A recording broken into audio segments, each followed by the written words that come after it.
once you find and evaluate your builder, how did you evaluate their competence? Boy, that's a tough question. Because just going back to that time from the very beginning, I believe that we maybe had five or six, maybe estimates or proposals from builders, and it's that thing that if you have five builders, you probably have one that's right in the middle, and then you have two on the high end of the spectrum, and then you have two on the very low end of the spectrum. So that was a little bit surprising, was that there was a big gap. Exactly. A big gap, a significant spread between the low guy and the high guy. Almost to the tune that the high guy was over twice as much as the low guy in the way of the proposals. So you compare apples to apples, everybody says they have the exact same scope of work included, and yet there still was that significant of a price difference when we got our initial bids and proposals. Again, the high guy is over 2 times as much as the low guy. So that was Shocking. That was shocking. So you went to the middle. So or would you recommend somebody to go to the middle? I would I would say that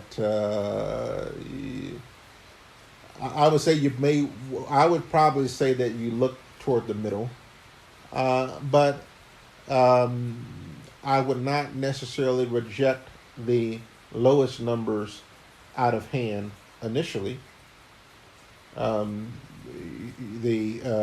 would not necessarily do that, but I think it's also very critical, though, is that the owner reviews the documents that come from the architect and the builder, and essentially make sure, do you have this included?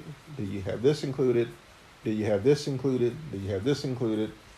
And you sort of make sure that you have all the bases covered. So the price is important, but you need to be sure that everybody is included the same. Exactly, because in other words, we started by giving everybody the exact same specifications, the exact same plans, the exact same specifications. This is what we want. This is what you need to include, and so forth and so on. The numbers come in, and like I said, there's a big spread. But the more we started to drill in, we found that everyone did not necessarily have the exact same thing included. So that's why it's necessary to take a deep dive in and to really to look and evaluate and make sure, are we talking the same language here?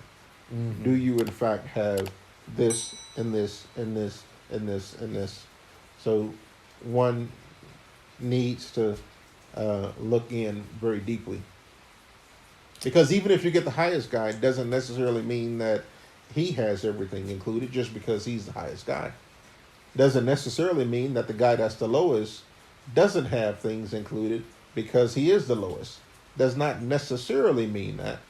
You would think so. You would think that, well, the guy that's the highest for sure, he has everything included because his price is the highest out of all the numbers that I received.